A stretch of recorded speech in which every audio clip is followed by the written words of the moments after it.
भाई सभी साथियों को नमस्कार। आने वाले त्यौहार होली जो रंगों का त्यौहार है, खुशी का त्यौहार है। हिंदू धर्म में बहुत मान्यता है इस होली के त्यौहार की। तो होली का त्यौहार खुल के मनाना है सभी साथियों को अब की बार, क्योंकि आपकी मनचाही सरकार दिल्ली में है। जिसको आपने चाहा वो सरकार आज दिल्ली में राज कर रही है, तो आपका अपना राज है। साथियों, होली के त्यौहार की खुशियां और साथ ही ये उम्मीद कि अब दिल्ली में वो सरकार है जिसका बहुत लंबे समय से इंतजार था, जिसने डीटीसी को पुनर्जीवित किया था। और साथियों, अब फिर उस कगार पर डीटीसी है कि डीटीसी को फिर से संजीवनी की जरूरत है, और वो संजीवनी बीजेपी सरकार से मिलेगी, ऐसी हमें पूरी उम्मीद है, पूरी आशा है, पूरा विश्वास है। साथियों, ये हमारी डीटीसी अब तो दिल्ली की पब्लिक भी जान चुकी है कि ये जो इलेक्ट्रिक बसें हैं, ये ऑरेंज बसें हैं, ये सब प्राइवेट बसें हैं। प्राइवेट कंपनियों के पास इनका ठेका है, इनके जो ड्राइवर हैं वो प्राइवेट हैं। डीटीसी का केवल इनके ऊपर मोहर लगी हुई है। साथियों, जिसको ना पता उसको भी बता देता हूं, और हमारी वर्तमान की बीजेपी सरकार को भी मैं बताना चाहता हूं कि ये जो बसें हैं ये इतना धोखा दे रही हैं दिल्ली को, दिल्ली की पब्लिक को और बाहर से आने वाली पब्लिक को, कि उनको पता भी नहीं होता कि वो प्राइवेट बस में बैठे हैं कि डीटीसी की बस में बैठे हैं। वो 50 रुपए का पास बनवा लेते हैं, लेकिन कुछ बसों में वो पास नहीं चलता, जबकि बसें बिल्कुल सेम है, कंडक्टर उसमें सेम है, उनके रूट बिल्कुल सेम है। साथियों, मैं ये बताना चाहता हूं कि इस धोखे से बचाने के लिए और इस प्राइवेटीकरण से बचाने के लिए डीटीसी के कर्मचारियों को, दिल्ली की जनता को बेहतर सेवा दिलाने के लिए डीटीसी की बसें लानी होगी। सरकार को इस ओर ध्यान देना होगा। मैं बताना चाहता हूं कि भारी उद्योग मंत्रालय की तरफ से, केंद्र सरकार की तरफ से दिल्ली राज्य को, प्रत्येक राज्य को दी जाती है, दिल्ली राज्य को भी फेम 1 के तहत सब्सिडी दी गई थी इलेक्ट्रिक बसें लाने के लिए। लेकिन आम आदमी पार्टी सरकार फेम 1 में जो सब्सिडी मिलनी थी 50% की, उसे नहीं ले पाई, उसका यूज नहीं कर पाई, और वो जो पैसे अलाउड हुए थे वो वापस गए। फेम 2 में 50% पर फिर से स्कीम लाई गई कि दिल्ली सरकार, राज्य सरकार इस पर संज्ञान ले और इलेक्ट्रिक बसें लाए, ताकि दिल्ली की जरूरत, जो दिल्ली की जनता को जितनी बसों की जरूरत है वो पूरी की जा सके और पर्यावरण को भी सुरक्षित की जा सके, इसलिए इलेक्ट्रिक बसों को लाया गया। लेकिन मैं यहाँ साथ साथ ये बताना चाहूँगा कि जब केंद्र सरकार ने फेम के तहत जो स्कीम दी थी, उस फेम के तहत स्कीम की जो सब्सिडी लेने के लिए दिल्ली सरकार ने जो देखो डीटीसी के पैरेलल एक कंपनी बनाई गई, डिम्स, जो एक ऑप्शनल थी कि दिल्ली में बसों की संख्या को पूरी करने के लिए डिम्स के तहत, क्लस्टर के तहत भी बसें लाई जाएं। वो कंपनी जो कुछ ही सालों से आई हुई थी, उसको फेम के तहत जो बसें लानी थी उसमें सलाहकार नियुक्त किया गया, वो भी मोटी रकम देकर। आप एक बात बताइए, जब कोई प्राइवेट कंपनी सरकारी कंपनी के पैरेलल चल रही है, तो क्या डीटीसी में बसें लाने के लिए उनको सलाहकार नियुक्त किया जाएगा? तो वो क्या कभी चाहेंगे कि डीटीसी की बसें आएं? साथियों, भ्रष्टाचार यहां से शुरू होता है। दिल्ली की जनता को बताया गया कि डीटीसी की बसें आ रही हैं, उसमें सलाहकार कौन? डिम्स कंपनी, जो कभी नहीं चाहती कि डीटीसी आगे बढ़े, दिल्ली की जनता को डीटीसी की सेवा मिले। सबसे बड़ा सवाल तो यही है, यहाँ पे मैं आपकी बात काट रहा हूँ कि अगर डीटीसी घाटे में है तो ये प्राइवेट लाला लोग चला क्यों रहे? सर, मैं वही बताने जा रहा हूं कि दिल्ली सरकार ने बताया, हमारे अधिकारी, जो भ्रष्ट अधिकारी, जो ट्रांसफर रिटायरमेंट पे बैठे थे, जिनको लगता था कि रिटायरमेंट के बाद घर में बर्तन मांजने पड़ेंगे, उन्होंने डिम्स कंपनी में अपने लिए जगह सिक्योर करने के लिए, डिम्स को बढ़ावा देने के लिए कहा कि हमारे पास अनुभवी ऑफिसर नहीं है जो डीटीसी को चला सके। साथियों, यही धोखा किया गया था आम आदमी पार्टी सरकार में, और हमारे अधिकारी जो ट्रांसफर रिटायरमेंट लेने के बाद डिम्स कंपनी में अच्छे अच्छे ओहदों पर बैठे हैं और उस कंपनी को चलवा रहे हैं। साथियों, जब ये डीटीसी घाटे में बताई जा रही है, और पहले भी बताई गई कि डीटीसी घाटे में है, तो ये प्राइवेट लोग घाटे के सौदे को क्यों कर रहे हैं? प्राइवेट कंपनियां इस घाटे के सौदे के गाड़ियों को क्यों ले रही हैं, क्यों टेंडर ले रही है जब ये घाटे का सौदा है तो? और अगर ये फायदे का सौदा है, ये प्राइवेट कंपनियां ले रही हैं, तो फिर डीटीसी और दिल्ली सरकार इसे क्यों नहीं चला सकती जब ये फायदे का सौदा है? इसे जानबूझकर घाटे में पहुंचाया जा रहा है। अब हमारी वर्तमान सरकार से हमें बहुत उम्मीद है कि इस जो ये भ्रष्टाचार अब तक हुआ है इस पर आप संज्ञान लेंगे, डीटीसी में जो घोटाला हुआ उस पर आप संज्ञान लेंगे और दिल्ली की जनता को बेहतर सेवा देने के लिए डीटीसी की बसें लाएंगे। मैं बताना चाहूंगा, डीटीसी का नाम दिल्ली एनसीआर में ही नहीं, दिल्ली से 200, 400, 500 किलोमीटर तक के राज्यों में दिल्ली का नाम बड़े स्वर्णिम अक्षरों में लिया जाता था। इतिहास गवाह है, डीटीसी की बस जाती थी तो उस राज्य की बसें साइड में खड़ी हो जाती थी और सवारी उनमें से उतर के डीटीसी में बैठती थी। इतना विश्वास था डीटीसी बसों पर, डीटीसी के कर्मचारियों पर। लेकिन अब ये प्राइवेट बसें लाकर, प्राइवेट कंपनियों को ठेका देकर ये क्या दिखाना चाह रहे हैं, दिल्ली की जनता के साथ क्या करना चाह रहे हैं। देखिए, प्राइवेट होने के कई कारण, मैं आपको जो नुकसान है, दुष्प्रभाव है दिल्ली के, वो बताना चाहता हूं। अभी जो प्राइवेट कंपनियां हैं उन्होंने ड्राइवर नियुक्त किए हैं, इन ड्राइवरों को डीटीसी में नौकरी मिलती, इनका भविष्य सिक्योर होता। आज इनको एक प्राइवेट कंपनी में नौकरी करनी पड़ रही है, कभी भी हटा देते हैं, कभी भी रख लेते हैं, अपनी मर्जी है सब कुछ। तो मैं डीटीसी कर्मचारी एकता यूनियन का प्रेसिडेंट होने के नाते उनको भी विश्वास दिलाना चाहता हूं कि डीटीसी की गाड़ियां आएंगी, ड्राइवर भी डीटीसी के होंगे और जितने लोग इसमें ड्राइवरी कर रहे हैं प्राइवेट इलेक्ट्रिक बसों में, उनको भी डीटीसी के तहत लिया जाएगा। सरकार इसके लिए प्रतिबद्ध है। सरकार ने जितनी बार भी हमारे आंदोलन हुए, हमें समर्थन भी मिला है बीजेपी का, और आम आदमी पार्टी की सरकार में जब भी हमने विरोध प्रदर्शन किया तो हमें बीजेपी का गुंडा बताया गया। हमने मान लिया चलो हम बीजेपी के गुंडे हैं, आज हमारी बीजेपी की सरकार है। अब डीटीसी आम आदमी पार्टी के हिसाब से नहीं चलेगी, अब डीटीसी चलेगी दिल्ली जनता के हिसाब से, बीजेपी के हिसाब से। और अब वही संजीवनी का काम बीजेपी करेगी जैसे 93 और 98 के बीच में किया गया था, जिस समय डीटीसी डूबने वाली थी। और साथियों, मैं बताना चाहूंगा, ये डिम्स कंपनी को सलाहकार हटाएगी बीजेपी, और तब इसका भविष्य है, जो हमारे डीटीसी के कर्मचारियों का भविष्य है, दिल्ली की जनता का भविष्य भी टिका हुआ है बीजेपी पर। देखिए, अगर कंपनी सरकारी होगी तो आने वाले समय में बच्चों को नौकरी मिलेगी, सरकारी नौकरी मिलेगी, सरकारी विभाग से जुड़ेंगे। इन प्राइवेट कंपनियों का ध्वंस आज कर्मचारी झेल रहे हैं, कल को जनता भी झेलेगी। क्योंकि पूर्व मुख्यमंत्री आतिशी जी ने एक अपने अभिभाषण में कहा था कि जो निर्भया कांड हुआ है वो डीटीसी बस में हुआ है। मैं उन्हें फिर बताना चाहता हूं, देखो वो उस समय पावर में थी और डीटीसी का भविष्य उनके हाथ में था, तब भी हमने बताने की कोशिश करी थी। आज मैं फिर बताने की कोशिश कर रहा हूं, डीटीसी में निर्भया कांड नहीं हुआ था, वो प्राइवेट बस में हुआ था। और वही प्राइवेट बसें अब दोबारा आम आदमी पार्टी ने चलवा दी हैं, फिर निर्भया कांड होने के चांस हैं।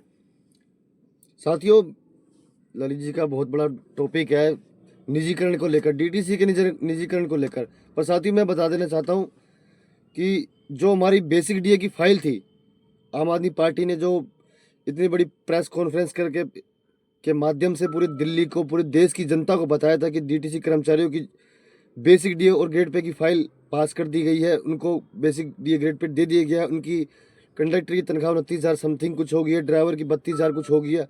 पर साथियों, आज वो सत्ता में नहीं है।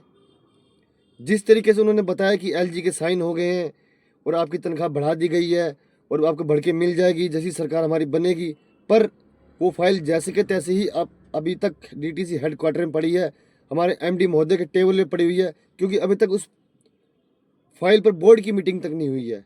जब तक बोर्ड की मीटिंग नहीं होगी, बोर्ड के अंदर वो पुटअप नहीं की जाएगी, बोर्ड की मीटिंग में वो फाइनल नहीं हो पाएगी, तब तक वो वित्त मंत्रालय में नहीं जा पाएगी।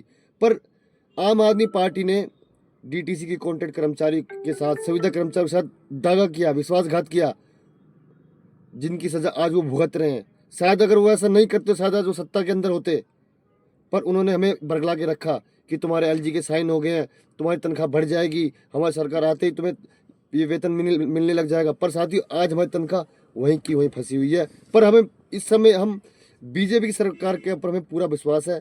लगातार हमने जितने बड़े बड़े आंदोलन किए, पूरा समर्थन बीजेपी का मिला है। जल्दी हम होली के बाद श्रीमती रेखा गुप्ता जी से, अब जो दिल्ली की मुख्यमंत्री साहिबा जी हैं, उनसे मुलाकात करेंगे। अपने जो परिवहन मंत्री है पंकज कुमार सिंह जी से मुलाकात करेंगे। अपने जो भी हमारी मांगे हैं, डिमांड है, जो हमारे ड्राइवर कंडक्टर की हैं, सफाई कर्मचारियों की हैं, डेथ केस वालों साथियों की हैं, जो भी सारी मांगे हैं, नई बसें लाने की, डीटीसी बसें लाने की, सारी मांग उनके आगे हम रखेंगे। पूरी कहानी उनके आगे विस्तृत करेंगे, ताकि हमारी जो मांग जल्द से जल्द 100 दिन के एजेंडे में भी शामिल हो और हमारी मांगे पूरी हो सके। साथियों, इतिहास गवाह है, डीटीसी के साथ जिसने भी धोखा करने की कोशिश की है, उसके साथ उस प्रकृति ने, उस भगवान ने, उस ऊपर वाले ने उसके साथ वैसा ही किया है। राजेश पायलट याद होगा आपको। साथियों, आम आदमी पार्टी की भी सूची, उसी सूची में नाम आ गया है कि डीटीसी के साथ धोखा किया, तो आज कहाँ है। तो डीटीसी के साथ धोखा करने वाला सुखी नहीं रह पाया। ये लोहा है साथी, ये लोहा हर किसी को हजम नहीं होता, ये हर किसी को फलता नहीं है। जो आज उनको फला नहीं है। कैलाश गहलोत जी बहुत तेज निकले, बहुत चालाक निकले, जो एन मौके पर आम आदमी पार्टी को छोड़ के बीजेपी ज्वाइन कर गए।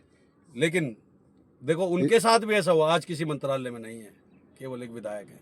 लेकिन साथियों, मैं फिर कहना चाहता हूं, डीटीसी के साथ जितने भी धोखा किया है उसको भी धोखा मिला है। लेकिन साथियों, जैसा भाई साहब ने बताया, हमारी फाइल पर जैसे हमें डायरेक्शन वहां से मिली, क्योंकि देखो, उन्होंने प्रेस कॉन्फ्रेंस करके कहा, उन्होंने बताया, पूरी दुनिया को बताया कि भाई डीटीसी के कर्मचारियों की तनख्वाह इतनी कर दी गई है, उनकी जो समस्याएं थी वो पूरी कर दी गई हैं। अखबारों में निकाला, न्यूज़पेपर में, न्यूज़ में चलाया। और साथियों, हमने भी इसीलिए उनका भव्य स्वागत करा, पूरे कर्मचारियों को लेकर करा, ताकि वो अपनी बात से पीछे न हट जाएं। इसका फायदा उठाकर उनके एक एमएलए ने पोस्टर लगवा दिए सारे में कि डीटीसी के कर्मचारियों के लिए साथ हमने इतना वो कर दिया। लेकिन हम वेट करते रहे इलेक्शन तक कि ये कब सर्कुलर लागू करेंगे, कब सर। साथियों, मैं बता देना चाहता हूं, वित्त विभाग में उस पर मीटिंग भी हो गई है, वहां से कमेंट्स भी आ गए हैं, वो पास भी हो गए हैं। लेकिन लास्ट टाइम हमारे एमडी महोदय की टेबल पर ये फाइल हमारी रखी हुई है। अब बीजेपी सरकार इस पर थोड़ी सी मेहरबानी, हमारे कर्मचारियों के ऊपर थोड़ी सी निगाह डालेगी, हमारी फाइल पास हो जाएगी। यही श्रेय आम आदमी पार्टी भी ले सकती थी, लेकिन नहीं ले पाई। क्यों? क्योंकि उन्होंने कर्मचारियों के साथ धोखा करने की कोशिश की। तो साथियों, वो फाइल जल्द ही पास हो जाएगी। आइटम पुट अप होना है केवल बोर्ड मीटिंग में, और हमारा सर्कुलर होना है, इससे ज्यादा कुछ नहीं। हमारी फाइल पास हो जाएगी। विश्वास बनाए रखें, धैर्य बनाए रखें। और साथियों, जल्दी हमारे और भी जो मुद्दे हैं, जैसे कि हमारी इंटर स्टेट की बस लाना, हमारी डीटीसी की बस लाना, ये जो प्राइवेट लोग लगाए गए हैं इन इलेक्ट्रिक बस में ड्राइवर के रूप में, उनको डीटीसी में लाया जाना, ये हमारा मुद्दा है। क्योंकि उसमें अधिकतर वही लोग हैं जो किसी न किसी कारणों से डीटीसी को छोड़ के गए, दुखी होकर। आज वो इलेक्ट्रिक बस को चला रहे हैं, वो डीटीसी में लिए जाएंगे और डीटीसी के ही हैं। और साथियों, हमारे जो सफाई कर्मी, उसके लिए हमारी सीएम साहिबा से सीएम बनने से 12 घंटे पहले भी बात हुई थी। उन्होंने कहा कि इतने लंबे समय से आधी तनख्वाह पर काम कर रहे हैं, उस पर बैठकर बात करेंगे, आप उसका पूरा मैटर बना के लाना, हमारे संज्ञान में लाना। उनको जल्द से जल्द डीटीसी के पेरोल पे लिया जाएगा। ऐसे ही प्रिंटिंग प्रेस के जो कर्मचारी हैं, उनके लिए भी हमारी बात हुई, तो सीएम साहिबा ने तब भी कहा कि उनको यूनिफॉर्म नहीं दी जाती, उनको आई कार्ड नहीं दिया जाता, उन्हें डीटीसी से अलग माना जा रहा है। ये तो बहुत गलत है। वो डीटीसी के ही अंग है, डीटीसी को चलाते हैं, डीटीसी के लिए टिकट छापते हैं, पास छापते हैं, आई कार्ड छापते हैं, डीटीसी के सभी प्रकार के डॉक्यूमेंट छापते हैं। तो वो डीटीसी का एक अंग है और उनको डीटीसी की मुख्य धारा में लाया जाएगा। तो उनके लिए भी सीएम साहिबा से बात हुई है और जल्दी काम होगा। साथियों, जल्दी हमारी जो मीटिंग होगी, हमारी बात में सबसे पहले हमारा यही रखा जाएगा कि हमारे जो कर्मचारी हैं, ड्राइवर कंडक्टर, उनको बेसिक और डीए ग्रेड पे लागू किया जाए। जब ये लागू हो जाएगा, तब तक हमारी जो पक्के करने की प्रोसीजर है, जो फाइल है, उसको तैयार किया जाए। सबसे पहले हमारी बेसिक डीए लागू कर दी जाए, जो परमानेंट करने की हमारी फाइल है उसको चला दिया जाए, जो प्रोसीजर है उसको चला दी जाए, ताकि कल को ये ना कह सके कि भाई एलजी नहीं साइन कर रहा। अब तो खैर ये वाला बोलने का कोई मौका है ही नहीं, ना कोई इस बात को बोल सकता। दिल्ली के अंदर डबल इंजन की सरकार है, डीटीसी भी हमारी है, सरकार भी हमारी है। अब सारे सपने पूरे होंगे, बहुत जल्द होंगे। तो साथियों, हमारी मांग परिवहन मंत्री जी के आगे भी यही रहेगी और मुख्यमंत्री महोदय जी के आगे भी यही रहेगी। जल्द होली के बाद बेसिक डीए हमारा पहले लागू कर दीजिए, उसके बाद हमारी पक्के करने की प्रोसीजर की फाइल हमारी चालू कर दीजिए। तो साथियों, उसके अंदर सेम समान काम का समान वेतन, सेम वर्क सेम स्केल भी आ जाता है। साथियों, उस बात को ध्यान रखना। 4 रेस्ट भी इसके अंदर इंक्लूड हो जाते हैं। ये कई साथी ये मत सोचना कि इसमें तो 4 रेस्ट आए नहीं जी। बहुत सारे साथी हमें सलाह देते रहते हैं, फ़ोन करते रहते हैं, हम उनके सलाह का, सुझाव का सम्मान करते हैं, अभिनंदन करते हैं। तो साथियों, समय समय पर हम भी अपने काम में लगे हुए हैं और जैसे ही कुछ रिजल्ट आएगा आपको भी दिखेंगे साथियों। तो साथियों, इस वीडियो के साथ आप सभी को होली की बहुत बहुत हार्दिक बधाई और शुभकामनाएं। और आप इस त्यौहार को बड़ी खुशियों के साथ मनाएं और बड़े उल्लास के साथ मनाएं। जय हिंद, जय भारत। साथियों, वीडियो को ज़्यादा से ज़्यादा शेयर करना। इस वीडियो को साथियों ज़्यादा से ज़्यादा शेयर करना। प्रत्येक कर्मचारी, चाहे इलेक्ट्रिक बस का हो, चाहे सफाई कर्मी हो, चाहे क्लस्टर प्रिंटिंग का हो। प्रेस का हो, चाहे क्लस्टर का हो, सब तक ये पहुंचनी चाहिए। सबको एक करना है, एक मुख्य धारा में लाना है और सब डीटीसी में होंगे, वो बस डीटीसी का अंग होंगे। चाहे वो इलेक्ट्रिक का हो, चाहे क्लस्टर ऑरेंज का हो, चाहे जेबीएम का हो, चाहे किसी भी संस्था को जो दिल्ली के अंदर बसें चल रही हैं, वो सब एक ही सूत्र में बंधी होनी चाहिए, एक ही माला में पिरोई होनी ये चाहिए। डिम्स कंपनी को खत्म करवाना है और केवल एक ही कंपनी होगी जो होगी डीटीसी, जो हमेशा से चलती आई और बुलंदी पर चलेगी। बस साथियों, तो साथियों वीडियो को ज़्यादा से ज़्यादा शेयर करना। हमारी वीडियो को बीजेपी के अधिकार, बीजेपी मंत्रियों तक, नेताओं तक जरूर पहुंचाना, ताकि वो हमारी बात को, आपके दुख दर्द को समझ सकें।